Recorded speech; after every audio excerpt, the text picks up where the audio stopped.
To have a good harvest, one must plant good seeds and must also use the right kind of fertilizer. The carrots have grown large and firm. How good they will taste. Well, good morning, ladies and gentlemen. Welcome back to the Backyard Gardens podcast. I am your lovely host, Young Ben, and I am with Batavia, the brave botanical. I got it. I'm adding bees every time because she keeps adding them, so we'll see how it goes. But that ain't why he's adding bees. It's getting to that time of year, people. And I just want you guys a little puzzle real quick. Just remember, Young Ben, Batavia, brave botanical. You'll figure it out in the coming weeks what that's all about. So start pondering that. But yeah, it's that time. It's that time to crack the nut open for fall. We touched on it recently. You may have missed it. It was buried deep in an episode. But this is really and truly what will kill a fall garden the fastest. And it may be surprising if you have no clue what we're talking about now. So just hang in there. But before we really get into it, just remember, we're going to be setting out our seeds for next year soon. So get ready for that. The link is below. Bookmark it so you can come back to it because it's going to be on and popping. We got this. We got y'all for some gardening seeds. You know what I'm saying? But, Batavia, I want to know. What, before this came up, what did you think was the number one killer of a fall garden? Before this episode or like going back years? I'll answer both. Go for it. So before this episode, I thought late timing, kind of the lateness of planting was what kills a fall garden. Yeah. Prior to that, quite literally, I thought cold. Mm-hmm. Yeah. You know. And let's not trip. Both of those are factors. Absolutely factors. You know, you can't put something in the garden a week before your frost date and be like, well, I'm going to make it. Like, this isn't going to solve your problem. Mm-hmm. But if you're already planted at this point and things are growing, this is really going to help you. Because I was right along the same line as you. And I really I hung my hat on frost, freezes. That's what I hung my hat on. And again, freezes are definitely going to kill plants for sure. But we know doing this that we've kind of set it up so this is, by planting design, meaning the plants that we're using are really a season extension method. Am I correct? Mm-hmm. Mm-hmm, mm-hmm. So we know that we're going past our season, which is from first frost to last frost. No, last frost to first frost. I always get that confused. What's wrong with me? Me too. You do too? Yeah, I mean, I think it's just natural to want to speak first. Yeah. Yeah. So we have to go backwards. So that being said, and then we know that these plants will grow into your frost date, but now we want to keep them going longer. And so we're going to try and manage that today. Sound good to you? Hey, that's what I'm here for. Should we just unveil the elephant in the room and what it is, or should we just drag it out for another 15, 20 minutes? I don't know, man. I feel like there could be a womp womp over this build-up. I know. I'm excited about it, but... Yeah, no. So what it is it's a temperature swing. And before you're like, screw that, I'm done, just hear us out. What is a temperature... Like, for this subject, what is considered a temperature swing? Oh, this is probably a thing we should have talked about. I'm going to call it right in the center, 20 degrees or more. Swing. So high to low, 20 degree swing. Yeah. What do you think? No, I'm going to say 30 plus. Yeah. Okay. All right. Yeah, 30. And it also depends on, so this is where it starts to get complicated, the maximum and lower temperature, And the reason why I say 20, because, it can easily be 80 degrees during the day and 60 degrees at night.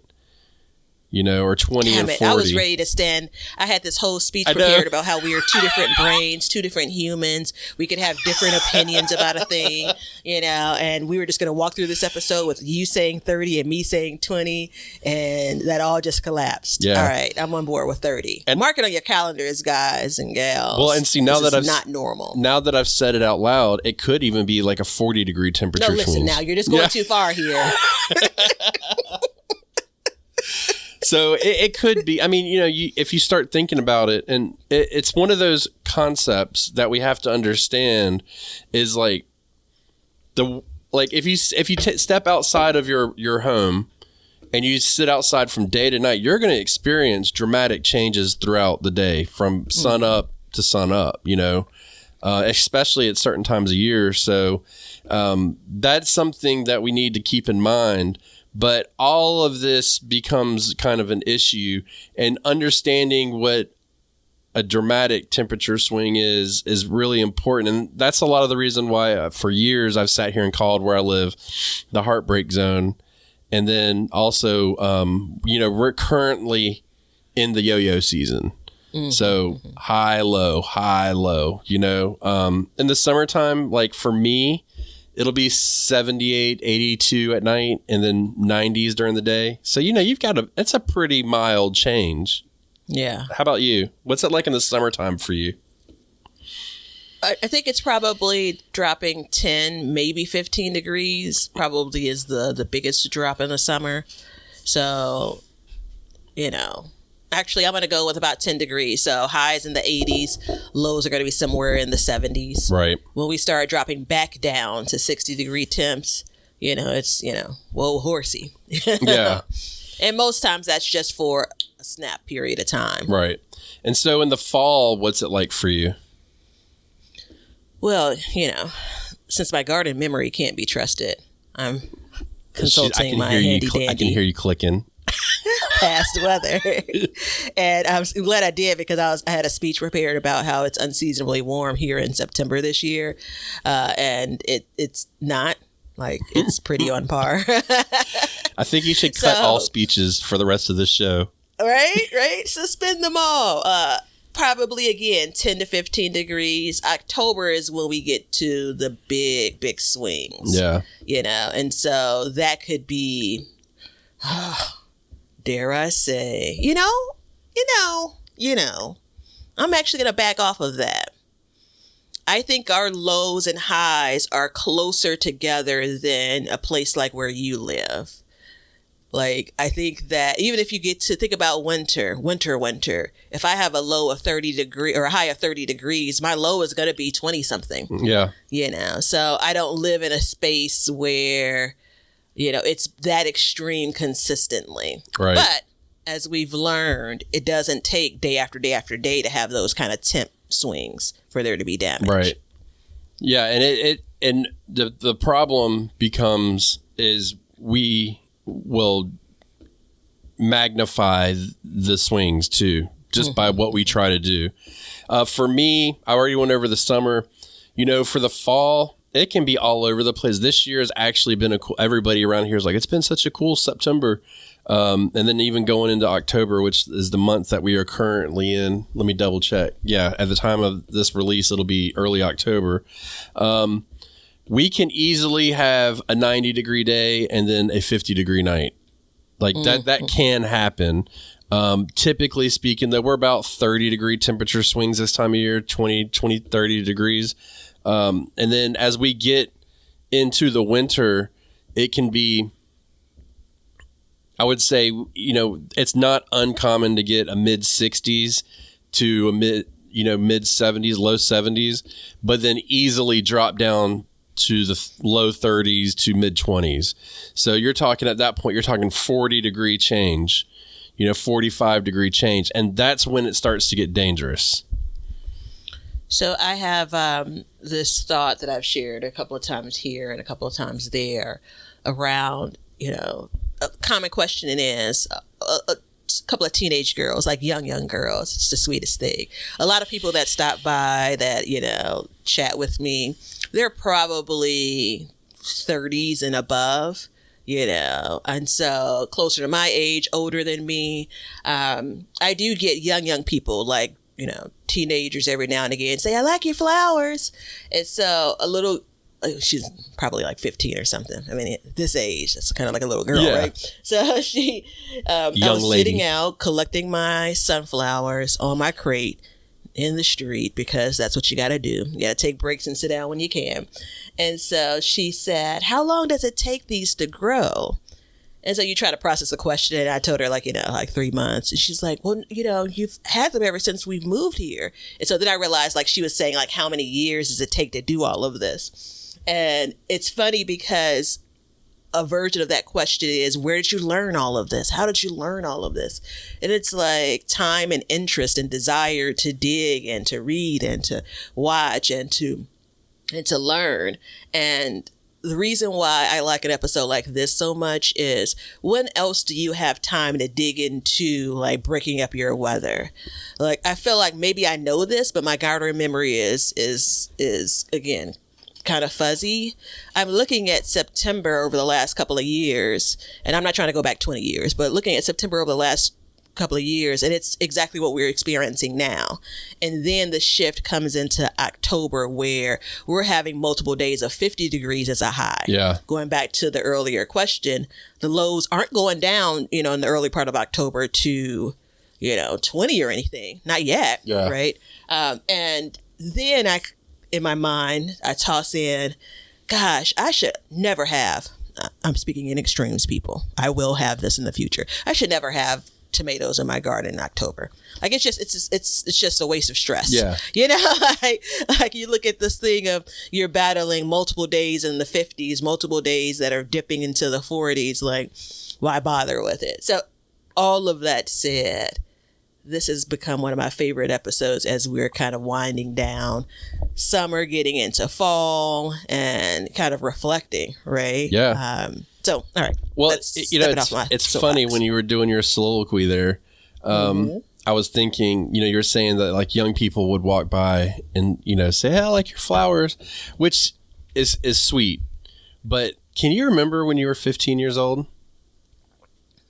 What are you trying to say? Yes, I can remember when I was 15 years old. I know you can. And so what I'm saying is, do you remember even caring about stuff in general, like anything other than like what revolved around you?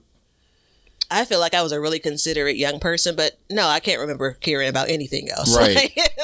But the fact that they will walk by and they will see your flowers and comment on that is so cool, because a 15-year-old, like, typically just, in the grand scheme of things, it doesn't matter. Like, oh, yeah, look at those flowers. That's nice. Yeah. But that they would actually speak to a stranger about it, stranger danger, and say like, hey, I like your flowers. There's something got to be weird about that lady that's always out there with the flowers. She's definitely a freak.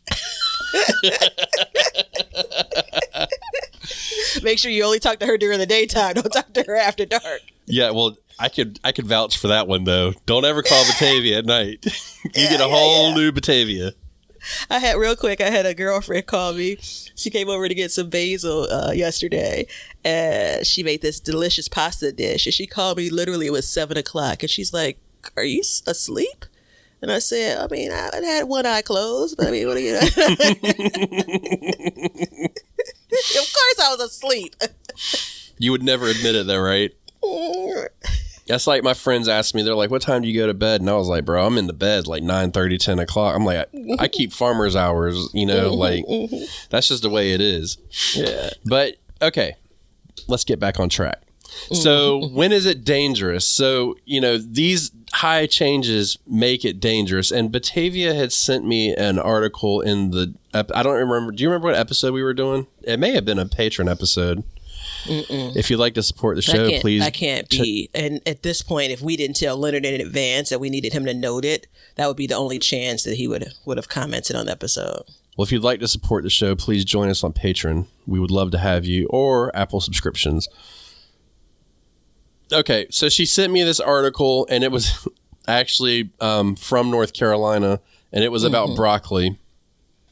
And so what I want to do is I'm going to reread a section of this to you, and then we'll break it down a little bit, and then we'll start to get in like ways to minimize it, Yeah. But get your milk and cookies, guys and gals. Get them all. Here we go. Okay. Let me adjust my spectacles. All right, so sudden changes in temperature can be more damaging. For example, if days of temperatures in the upper 60s or low 70s are followed by a plunge into the upper 20s, plants will be more severely damaged than if we had several days in the 40s or 50s with night times in the mid 20s. Plants that have been heavily fertilized with nitrogen, which encourages fresh, tender growth, will be more heavily damaged by cold than those. I scrolled.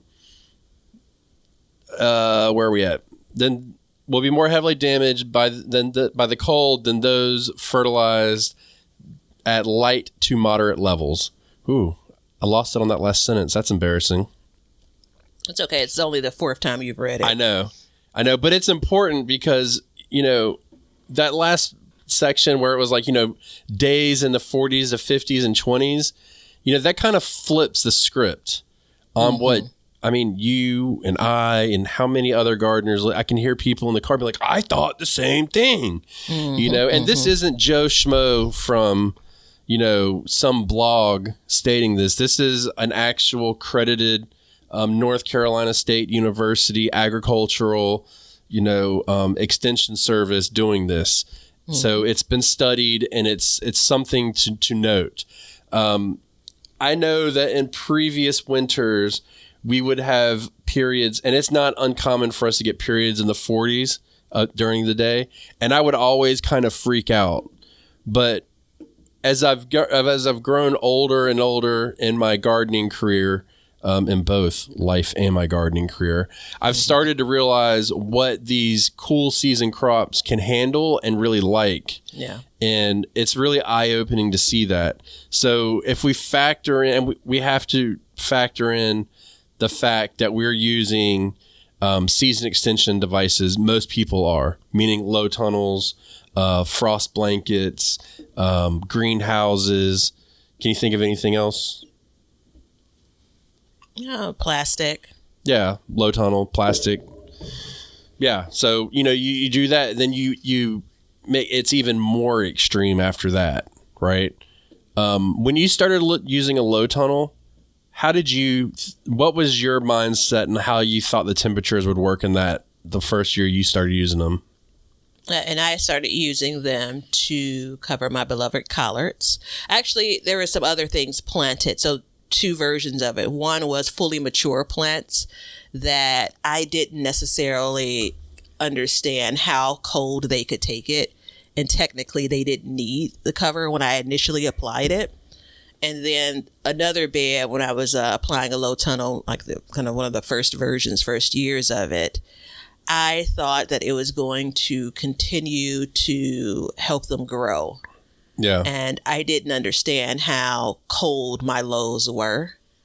And these were a number of immature, very, very immature plants. And so that really makes a difference. So did you kind of think that you could put like a small seedling in basically too late, and then the tunnel would help it go further, Yeah, like it was going to continue to grow underneath the low tunnel. It was like things that were direct sowed, not long ago. Probably had some true leaves. And I thought that, in October, I put some plastic on it, because remember, my average first frost is basically towards the end of October, very early November now. And so my thought was this thing was going to continue to grow. So not only did I not take into account temperature drops, which again, it's not a huge swing for me, I didn't take into account back then how little sun that area was getting. I didn't take into account the freeze thaw effect. So and then, I just had plastic on for basically the next spring. Yeah. And what did you think the low temperatures would be like in that low tunnel at night? How much did you think before you started doing it? Did you think that it would be, how much higher did you think it would be at night? I don't know if I did a calculation of like, it's going to be 35 and outside, and now it's going to be 40 underneath. I just thought it would be enough. I thought it would be warmer. And I found out pretty quickly that plastic, it was still pretty cold underneath. Right. Yeah, like basically the same. Yeah. So, so that brings a question of why use a plastic, because I thought the same thing. I thought like, hey, I'll put plastic on it. And I was like you, I didn't really have a number. It wasn't for probably until the next year or year after. I was like, well, let me start to try and figure this out. And I started wondering, like, I just thought that if you put the plant in there, it would be warm. It didn't really matter. And then I kind of looked at it like, you know what, this is a greenhouse. And I knew it wasn't a greenhouse. I knew there was differences, and I knew, you know, you had to vent it and stuff like that. But I didn't understand how fast it can change in that low tunnel, and how low and how cold it can get. Now, there is a benefit to it. It keeps the frost off the plant. Like, we know that. Keeps the frost off the plants.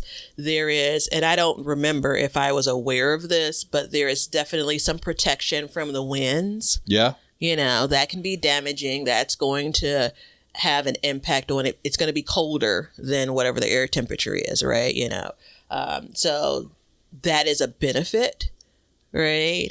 But it all depends on what's underneath there to begin with. Right. You know, exactly. I don't even know if I did a good job of mulching that area then. Yeah. Like, I didn't have all the pieces. It was very clear. Right. And there's one thing that we do talk about a lot on here, and it's like all these little steps will equal to make big change. But, you know, if let's say we're in that temperature swing, let's keep it simple. And we say that we're in the 40s during the day and 20s at night, but we're putting our low tunnel on. So what does that look like? So if you put your low tunnel on and you just say, hey, it's going to be in the 20s tonight, I'm going to put it on. You leave it on and you don't take it off. What's the swing in that going to look like? I think once the sun, so I think overnight you're as cold as it is outside. Right. Right. I think in the later evening and more so the early morning when that sun hits it, I think that it does a job of warming things up. So you may gain a degree or two. Again, this isn't like tested. This is just me and my gut. So luckily for us, I tested it last year. When the sun hit, I can see on the graph, when the sun hit the low tunnel, it instantly jumped 5 degrees. Within minutes of the sun hitting it. It would warm it up and it would raise it up. So what we have to understand is, you know, generally speaking, I know there's somebody listening to this and they're like, well, my low tunnels don't do that because they cover a 50-foot row. Okay. Most of us are doing like small beds or something like that. And it's a very small space. So it starts to ramp up quickly. But what also happens in that time frame is the humidity will start to build in it. And so you're creating this very dramatic temperature swing. I mean, to go from 25 to 30 within minutes and then upwards of 40 and 50 within an hour or two, you know. And now remember, the outside temperature we're saying is in the 40s, and we're already above that. And then if you leave that on all day, there's nothing to say it can't get up to 70 degrees within there. And then the sun falls, bam, it starts to drop. It doesn't drop as quickly. That I will say. It does take time to drop, but it still drops, you know. So with that being said, and the initial peak, so like I've really looked at it in my greenhouse, which, look, the greenhouse is basically the same thing. It's just a fancier looking low tunnel. I mean, honestly. So as you look at it, it'll peak, then the sun goes, and then it'll drop quickly, and then it'll start to even out and kind of a low slope. I don't know if I can pull it up on my phone and show you. I can't show the listener, but I can show Batavia, hopefully. So that being said, we know how that goes. Now, what if we go out and we know we have to vent it, but how many of us, you know, if it's 25 degrees in the morning, are you really trying to go out there and vent your low tunnel? You know, it's interesting that you know. Like, let me, before we get too far. No, I'm not. And it's interesting because I have a frost cover over one of my planters. only because I've had some creatures digging in the garden over the last, week or so overnight. And so I have some things that are kind of newly planted. And I only had one insect netting. And the next thing I had was a frost cover. And so I'm sitting here saying, when I walked out before we started recording, I said, I'm going to harvest a couple of okra. And then I'm going to take the blankets off, for frost covers off. And I just sat here realizing I didn't take the frost covers off. And my temperature is rising. So obviously there's some level of plastic that's interwoven into the cover. It's not like the cloth-like material. So it's 65 degrees right now. By the time we wrap up and I get back down there, it's going to be closer to 70. And so now the question is, how warm is it underneath there? Luckily, there's nothing underneath that is going to die because it gets to 75 degrees or something, but it's not ideal. Because what we don't often talk about is every time it goes through, those plants go through that chill, that cold, that thaw, that, temperature swing. No different than what we're talking about in the early spring and in the summer. Those plants are kind of recovering from it. Right. Now, because we're planting fall like cool other crops, they're built a little bit differently, right? More like made for it. I'm sending you a snapshot of a 2-day period, maybe. Yeah. I'm going to send this to you, and then you can look at it on your phone. I was going to hold it up to the screen, but we both know that's not going to work well. Yeah, I know. Okay, so you'll get it. So when you get it, take a peek at it, and what you'll see is the sun hits the greenhouse, and this is in February, at about 8 o'clock. And then the low temperature, so your lowest low temperature, generally speaking, is just before the sunrise, is usually when the temperature bottoms out. So then you'll see on here, and you can also look and see the humidity in the greenhouse at the same time. And then it'll show you how it goes. It just shoots up. And then it peaks, and then this one shows that it shoots down, and some days are more dramatic than others. So what we do is if you go out there and you vent it early in the morning, you start to lower that dramatic rise by letting that cool air in. And so we're limiting the amount of swing in there, right? Vice versa in the evening time. So at night, what you want to do is you need to find a way to keep it a little bit warmer in there. Just a couple degrees can make all the difference in the world. And so it's really a game of managing it. And this is time management on our ends. I mean, that's the biggest problem, I think. Yeah. So for the listener and for myself, the low was like just about 33, 34 degrees. And the high was something like 80 degrees. Is that, am I reading this right? 80.8. Yeah. Yeah, that's wild. I'll try and post this image on Instagram so everybody can see it. I have to write myself a note to post it on the day that this releases. But if you guys see that, then, you can kind of look at how those temperature swings occur. Now, I don't know, and I may have somewhere in there. And this winter, I'm definitely going to work on opening the door earlier and then finding a way to take that initial drop off and spreading it out there's not but so much you can do. But again, we're talking about a 50 degree change here, right? And so what you can tell by this is that at night, the low was 28 degrees because my greenhouse stays about 4 degrees warmer. So, and you don't leave it open at night because drafts can be detrimental to these plants. Absolutely. And during the day, obviously you've made sure that it's maybe not so much of a windy day. And we're looking at the timing of how that's climbing. That's important, right? So it's warming up. You're not necessarily expecting a gust of cool weather because of what the temperature is climbing. Yeah. Yeah. Leonard, remind me on October 3rd to post that image. so I can do that so the listener can look at it. So that's low tunnels. Now we've got all kinds of different options we can do. I like low tunnels. Have you ever used frost blankets? Have we talked about this before? I don't know if we've talked about it, but yes, I have used frost blankets. What do you think about them? I've never used them. I mean, just from an temperature wise, I kind of believe the, protection as low as 28 degrees, again, for frost hardy plants. I don't know why, but I kind of believe it.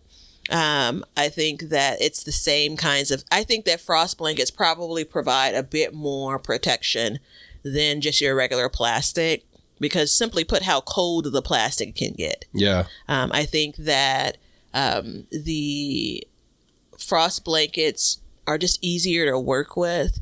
It's hard to get, unless you do something like, you're stapling plastic to PVC pipe or to, a piece of wood or something. Unless you have it real taut, it's hard to get that plastic covering and secure without any air holes or anything like that. Plastic, again, I got a big old roll from a few years back that I'm still using, from season to season. It is just not the easiest to navigate. And the frost covers, row covers, I think they allow just a bit more light in,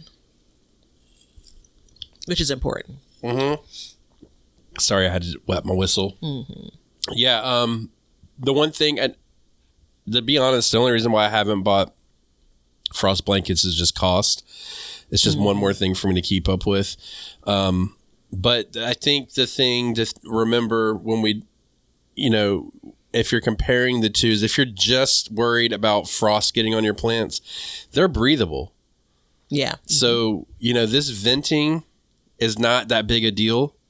They're still able to get in. When you put that plastic on, I mean, it's dead air in there, boy. Mm-hmm. You get in that billy goat, you lay down and just cook yourself, So, there is that. And I feel if I had to zoom out and really analyze when to use a frost blanket, I would say if you're like planting something early that's frost sensitive and you're going to get a freak cold, or like something out of the ordinary, I think that's when you would use a frost blanket personally. I think for what we're talking about, we're really focusing in on like, real season extension. Like we got to keep this going, Yeah, I think frost blankets are more, they're obviously designed for this. Unless you're using greenhouse plastic, it's, you're just using regular plastic. It's not really designed to aid in the garden.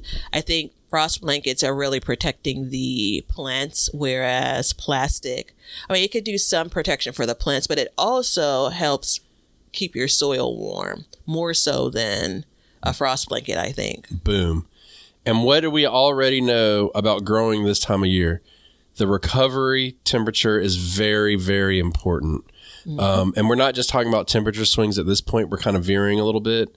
What we're talking about is that even though it can take a frost or a freeze and it thaws, that thawing process is really important because it allows the cells to loosen up. Mm-hmm. And then, that's what will kill a plant as well. It's not just a cold, it's that repetitive over and over and staying constantly cold so the plant cannot get back to all of its processes that it needs, like transpiration, photosynthesis, stuff like that. So when we put the plastic on top of the bed and we warm up around it, what we're doing is we're creating a space that these plants can recover. Mm-hmm. And then, so once we get them to recover and we get them to thaw, then we need to kind of lower that temperature even more. You know what I mean? Computer, stop. Computer, stop. Sorry, we started recording a little bit earlier, and I have everything needs to be changed. Your automation is saying, wait, hold on. Dude, my automation is mad when we record. We're just here to do our job. Yeah, I think that when it comes to that, the plants we're talking about, they're made up of so much water. Yeah. And it's funny, back last month, I was looking at some lettuce the overnight, more early morning dew.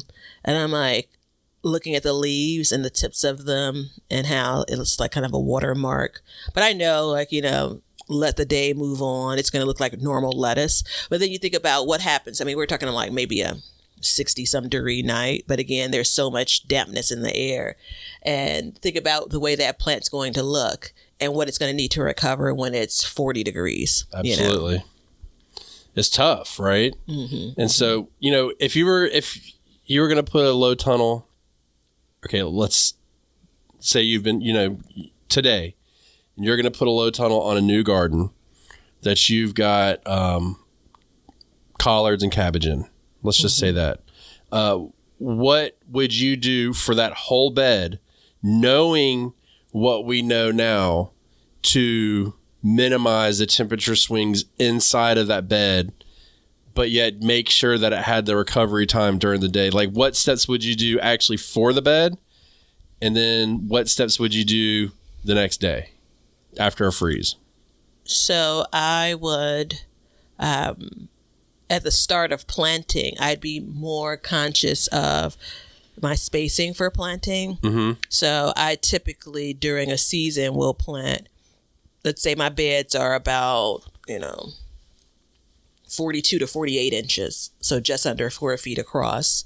I'll do 2 rows, and that works out fine. Because generally speaking, there's not a lot of covering I'm doing. Even if I'm covering for, for bugs, it's okay if the plants come in contact with that cover, right? When I'm moving into planting closer to fall, it's important not to have that plastic, Mm-hmm. if I'm using that, come in contact with those plants. So I may end up planting things more in the center of a bed, right? Because I know that there's going to be at some point freezing, and, there may even be snow, and that's going to weigh down that cover a bit. Now, again, I'm going to do things like create a structure that doesn't create sags with the cover. So that's one thing I'm going to do kind of preemptively, right, when I'm planting.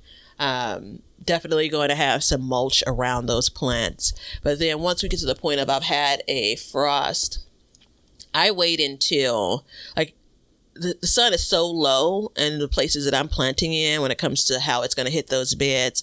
I wait until there isn't that dampness in the air, like the outside of that cover has dried a bit.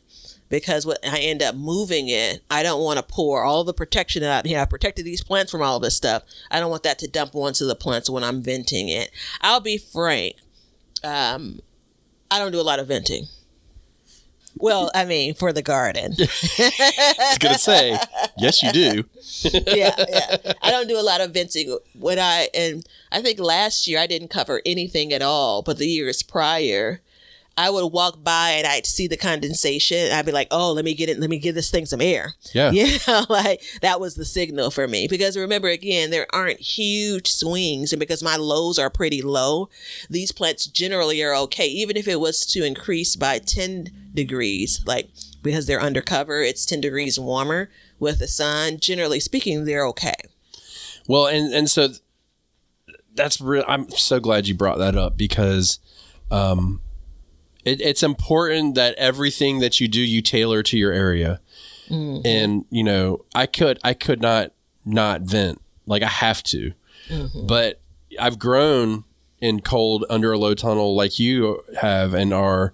And it was the same thing. I did not have to vent anything. I mean, dude, how many days do you get clouds?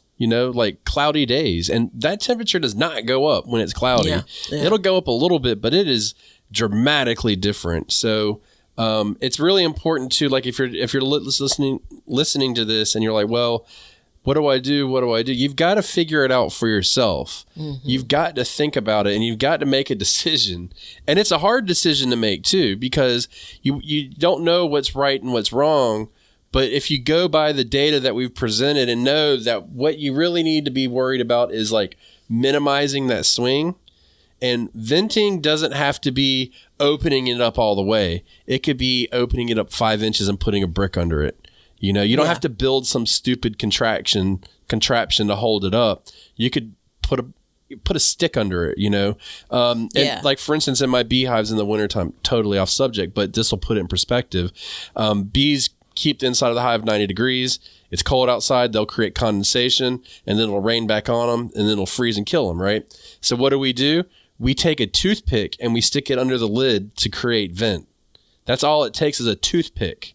And then that'll let the condensation out and the fresh air in and stuff like that. Now, we also do have live animals fanning in air if they need it and stuff like that. But that just puts it into perspective of like how little it takes for that air to get out. And now if you can do it at the top, then that air will seep out. But it's really because you don't want to compromise your structure, but you can move that air into there and it will help lower that temperature a little bit and create keep it so it's nice and cool and they're not overly heated.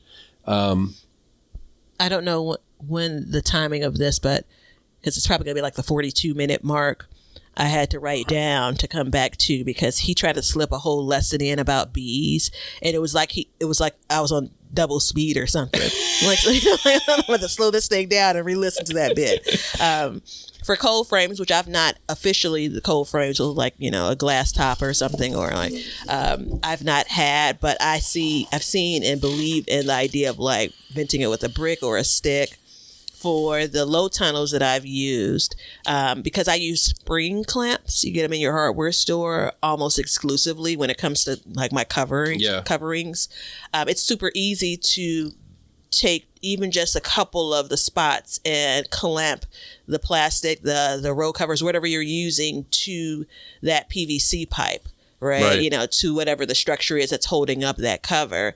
And that gives just enough air to get in there if you're focused on venting. That's my 2 cents. Yeah. And if you lift up both sides, and that air is just going to go straight through, and that can help, do it dramatically. So the question is, to me, if I had to go to work at, leave the house at 7:00 in the morning and I needed to vent it and it was 25 degrees outside, should I go ahead and vent it every morning? That's the question I would be asking. And my answer to you would be yes. At bare minimum, crack it, let the air in. You're going to be fine. We have to be very realistic about this time of year because, Batavia brought up snow being on top of her low tunnel. It doesn't mean that she's got 8 feet of snow and she's cleared a space for it to grow. That's not what we're talking about here. We're talking about, I got a couple inches and, that snow will end up melting and come back. That's the time of year we're talking about for you. For me, we're talking straight through the winter. Is it possible? Is it not? So I can tell you this, when I set up my low tunnels, I don't actually use them but maybe 3 or 4 times in the year. For the majority of the time, that's off. That being said, let me tell you what I would do for my low tunnels. And I have to praise you for this, as I never, to be honest, thought about not putting stuff on the edges. And I think that's really smart, because you're right, it does get colder on the edge. And if it touches the plastic, then it's going to freeze. You don't want that stuff resting on your plant. So I actually should be direct sowing a bed that I will probably be covering to an extent. And I'll keep that in mind. I'll probably will leave a space on the edge for that. I mean, why not? Or at least harvest the outside edge first and then do it that way. It's hard for me, especially because I plant so densely, to think like, I'm going to give up a whole row of crops potentially. But you hit the nail on the head. You could be still at a point where, for some of y'all, it's still time, but you could still be at a point where you're planting something that's going to be a quick turn harvest crop. So you get to harvest those things before you get to this point of the season that we're talking about. Yeah. Right. And if not, make a note for next year. Also, I am taking time over the next several weeks to pay closer attention to the sun. Remember, for years I've said, last few years at least, said, I didn't realize the front yard garden is sunnier than the backyard garden. Now I have to go back and say, what time of year was I really talking about? We were talking about going into fall, but I'm watching, September going into October, there's still plenty of leaves on the trees and that sun is lower. And I'm just like, oh, wait, hold on. just the orientation of my home and the property, there's sun sitting quite a while in the backyard, and it hasn't gotten past the tree line in the front. And so I'm like, oh, maybe I was on the right path for those years. And now my pivot is like, it's a cloudy day in the front yard garden. So I need to chart it out. So I need to know when the backyard, and it's kind of funny when you look back. I look back on the camera sometime and I can see, I had to move a whole planter from the back porch because I'm like, this thing will never get sun until next year. And again, some things will grow in shadier areas, but why not give it the best chance?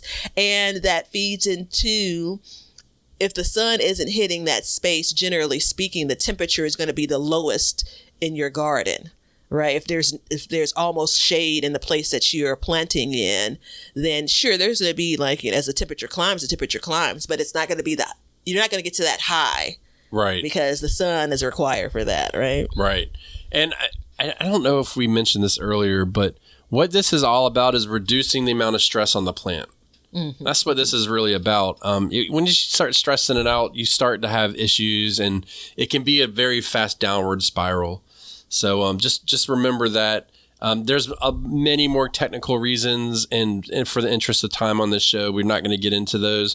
But feel free to Google it and teach yourself. We'll give you the starting point, but you're going to have to come up with the rest. Go ahead. I reserve the right to adjust this later. This time of year and maybe early spring, especially when we talk about planting earlier, are probably the two periods of time that you are experimenting the most in. Me? Right? It's just generally the gardener. Oh, yeah. Right? It is the most opportune time for loss, but we want you to kind of go in with that understanding. Well, you're planting in a time when you literally have no control. Mm-hmm. In the summertime, look, water, treat for pests, and fertilize.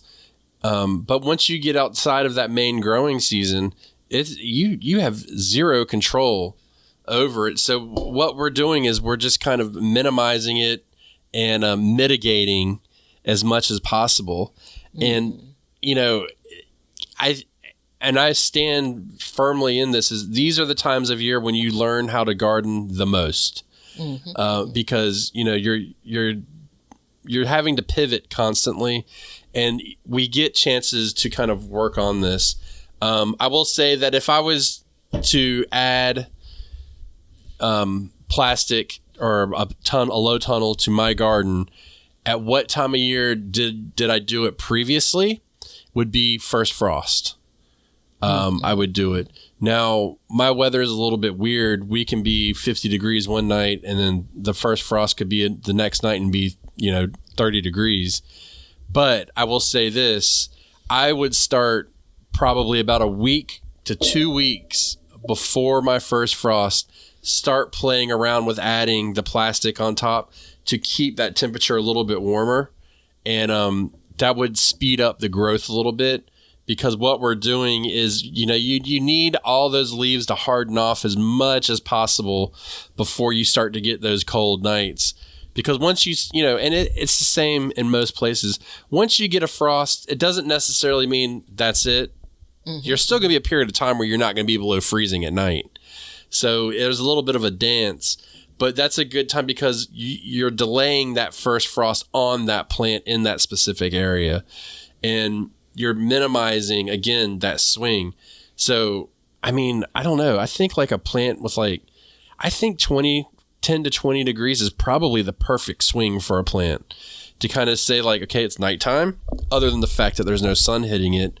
But, I do believe you do need to have change from night to day in temperatures for plants. I do think they thrive off that, which could be like, even in your house, it changes. If you have a plant in the window, it gets warmer during the day, and then at night when the sun goes down, it naturally gets cooler.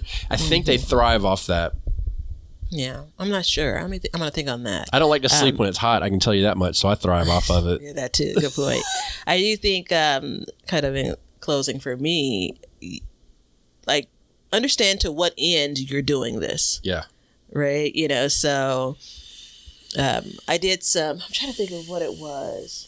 Oh, I was different crop, different time of year. But I was covering some cabbage back in the early part of maybe it was like midsummer or something that I still had in my garden because it was raining and I didn't want, the cabbage was mature and I didn't want it to split, but I didn't have time to harvest it, and I have previously, I'm pretty sure, I can remember saying words like this. I've covered some collards or some kale because I didn't want to have to wait for them to thaw to harvest. I think there was this window of like, it's just going to continue to be under freezing temps. So now I'm like a week later, these leaves are hardy. They will go limp, right? And then they will perk back up when the weather gets basically above freezing and for a good period of time. But it was like a number of days before that would happen. So I either needed to harvest them beforehand or if I wanted, or wait until after, or try to provide a little bit of cover to buy me another day or so to get into the garden. So are you harvesting, are you covering, are you taking these steps because you have just a day or two with these temp swings? Or are you trying to, let these crops last for weeks or months? Like, you got to figure out what the purpose is. And that should be kind of what energy you're putting into taking these steps. That should dictate that. Yeah. There you go. Well, since Batavia is going to dictate something, it means that it is time for the question of the day. But before we do, we need to tell you that you need to check out the Planter app. So in regards to this episode, using the Planter app, obviously it's got the square foot drag and drop interface, really useful. It helps to plan the garden. But when you're going to planting a low tunnel, you can use this to plan your low tunnel accordingly. And I was just thinking about it when we were talking, and I go to design this next bed that I'm going to do. I can put in to the Planter app that I need to harvest the first one, the outside rows first to set a reminder using the notes section or stuff like that. And you can really make it into, I want to say it could be like your all for one garden, I don't want to say Bible, but, like guide for yourself over time, building it up, putting notes in there, using the seed box, hundreds of varieties, if not thousands at this point. They've added flowers. I have to see what new updates are coming out because they're always updating it as well. It is not an app that was made and then left behind. It's very good to use. Companion planning, combative planning, all that stuff. So it's available on the Google and Apple Play Store. Use the link below to get yourself a discount. Look, if you don't believe us, try it out first for free and then get yourself a discount, because what you can do is you can use it on your phone, tablet, or my favorite, your PC. What that means when I say my favorite, let me paint the picture for you. It's a nice cool day. The fireplace is roaring, the dog is sleeping on the rug. You get a hot cup of tea and you sit down, crack your knuckles, and start designing. And you got all this space to do it. It's really nice. So check it out. It's the Planter app, the Planter app, and it's available on the Google and Apple Play Store. All right, Batavia. Ooh, that's a good ring. Ring out. So this question comes from the email, bygquestion. Don't put an S on it. That was already taken. Sorry. @gmail.com. And this is from Emily. Hey, Emily. And Emily writes to us and says, "Hi, Ben and Batavia. I'm having both a financial and moral dilemma regarding my container gardening. I'm constantly bombarded by ads for veggie-safe beds and containers made out of non-plastic materials. These are expensive. But of course, I want to keep my family and myself safe when I am feeding them what I've grown. What are your thoughts on the materials, containers, wooden edging for raised beds, organic soil, etc., and safety for use in vegetable gardens? Love your passion for everything green. Have a great day, Emily." I feel like young Ben should have given me a heads up on this question. I wanted it to be a surprise. Yeah, there's something there. There Emily. might be a whole episode in this. Yeah, I garden in plastic containers. I garden in the grow bags, which is more of a cloth material. I garden in metal beds. I garden in wood beds. Very few spaces are just in ground, right, where I'm just dependent on the earth. I had someone this summer, I don't remember if it was a current video, literally wrote, "So you're eating plastic." Yeah. Like, it was on a container garden video, right? And so I do what I can when I can. So some of the things I grow in, like buckets, I get them from grocery stores and they're food grade. It's still plastic though, right? But I'm not worried about the poisonous chemicals that were in that, like paint thinner or something prior to me growing in it. If there's something to be concerned about, I may be concerned more about things growing in the soil versus plants that I'm harvesting, like, the fruit of it or the leaves of it. To be quite frank, I'm not worried, like, heart stop. Yeah. I think it's better that we're growing than not. And I just stay away from things that I kind of wouldn't sit in normally. Like, I know that tire gardens were a thing for a while, and they're fine for flowers and stuff like that, but I wouldn't grow food in something like that. I'm going to stop there because I feel like this is a bit of an episode. Yeah. Of course, I want to hear your thoughts. Well, first of all, let me address the expense part. I feel you. I called Batavia one day. I was mad as fire. And I said, somebody really popular had one of those garden beds, and he was like, they said, I made this garden bed, and you guys can come to my website and buy it. And this one has everything on it. And I went and looked at it, and a 4x8 bed was like $500 or $700. I think it was like $600. Yeah. Yeah. It was in between. Either way, it was like, holy crap, this is ridiculous. So I understand that completely. And what I grow in treated wood. That's what I use. Because what I did is I went and I looked, and it said back in 2003-ish, there was treated wood was treated with arsenate, which could leach into your soil. Well, that was banned in 2003. Mm-hmm. So, and the other aspect of it is the harmful chemicals that can come out of it will leach out of it upon soil contact really fast. So I use treated wood.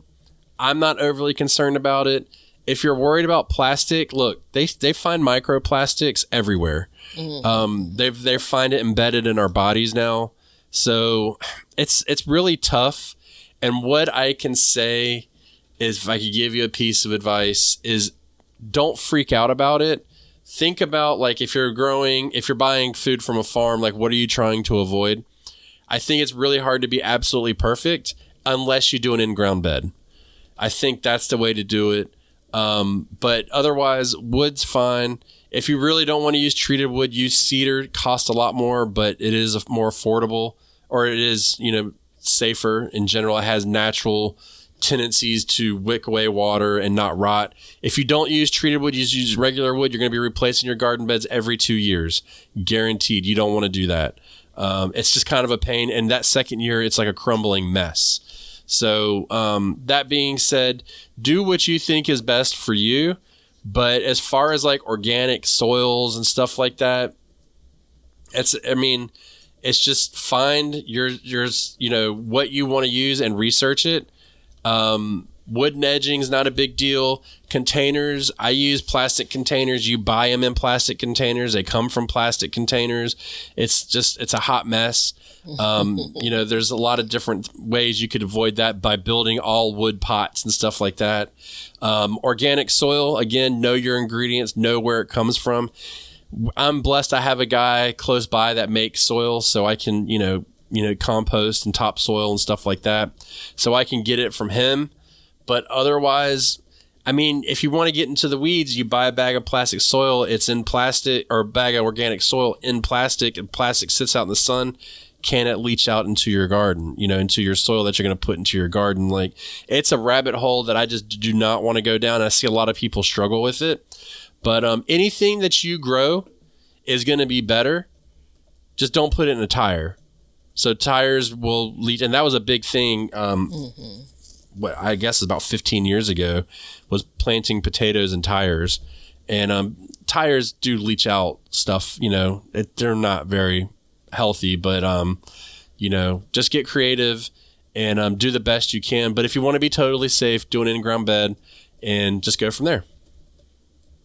I think there's more to this, though. I think we may need to kind of dig a little deep. I don't know. What do you think, Batavia? Yeah, I think so. I think that, gosh, besides in-ground and not, you know, in-ground and raised beds, we don't talk a whole lot around kind of what you're growing in. And you know why? Why? Because every time, it's your business. Well, yeah, and every time I talk about it, people just it's like a deluge of like, you got to do this, you got to do that. That's not safe. You can't drink out of a hose. You can't, you know, you can't do this, you can't do that. And it's like, I don't do this so you can tell me what I can and can't do. And newsflash, I'm going to drink out of a hose whenever I feel like it. I've been doing it for many, many years. Yeah, I remember the hose comment for me on my YouTube channel, Be Better Garden, where I was rinsing off some greens or something outside with the hose, and like, hard stop. That's fine for me. Yeah. I just based on how dirty and gritty those, you know, vegetables can get, I still bring them inside and wash them. But, you know, the comment around the, you know, basically the poisonous water that I'm now, you know, spraying my vegetables with. Now, again, this is the same hose that I am spraying water into the soil and when I'm watering the plants. I mean, come on, at some point, you know. Yeah, you can't run from it. And, I mean, again, I go back to the same thing. If you're worried about the hose that you're using for your yard, think about what they do at the farms. You know, newsflash, I haven't seen a glass hose anywhere, just saying. So, you know, all of our water comes through plastic pipes, everything like that. What I would say is I would not just grab any plastic container and grow in it. There are like UV protectant, you know, like your nursery pots and stuff like that. There are pots that will take much longer to break down in the sun. You ever buy like a cheap pot from a big box store to plant something in, and then like the next year it's like crumbling? That's not something I would grow in ever. And there is something to be said about 5-gallon buckets too. I don't know how safe they are. And that's a very popular container garden. Yeah, very popular. I probably lose one bucket a year. So I'm generally growing in like maybe 8 to 10 buckets each year. And every year I'm replacing one because of, you know, the cracking and the breakdown of the plastic. Because again, these buckets aren't designed for UV protection, which is something to consider in anything that you're gardening in that's non-gardening specific. And it's even something to consider when you're gardening in something that someone's labeled for your garden. Yeah. So on that note, we're going to come back with MSDA sheets, safety data sheets, and we're just going to go deep into the chemical structures of everything. So y'all be prepared for that. I mean, I would never let him do that. It's going to be deep. No, we're going to do it. Trust me. Leonard wants it, so that means it's going to happen. Not, but we'll try and figure something. I think there is more to this at some point. It's very polarizing, though. I will say that. Yeah. And I'm probably right there because, you know, I grow out of treated wood and I have no problems with it and I don't care. So there is that. But if you want to support the show, please check us out and buy some seeds, become a subscriber, all that stuff. If you want a t-shirt, there's that down there too. Go for it. Please help support the show. Keep us on the road longer because we love talking to you about gardening. And until next time, we're going to continue to learn to grow and grow for change. See ya.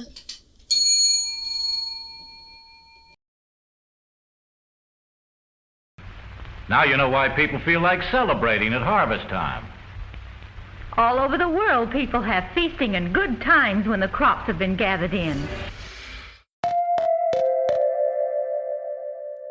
Well, we hope you enjoyed the show, and thank you so much for listening. If you'd like to support the show, you can do so by checking out our seed shop below. We have all kinds of seeds available for you, and we're going to be adding new seeds shortly, so check that out.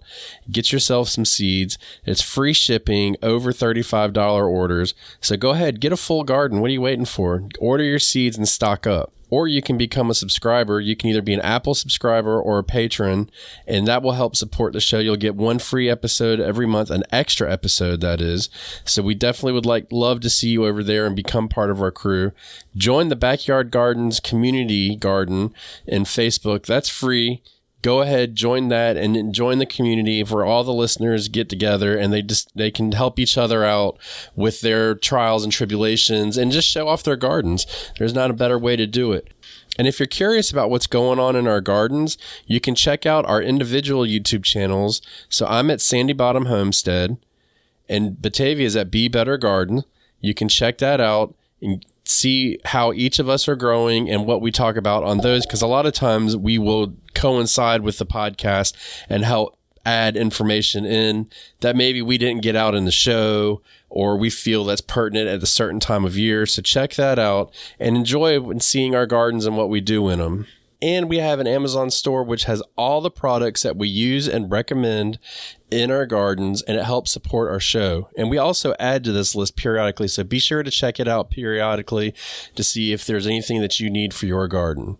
Everything that you do, including a like and a subscribe and even a review, will help us learn to grow and grow for change. See ya.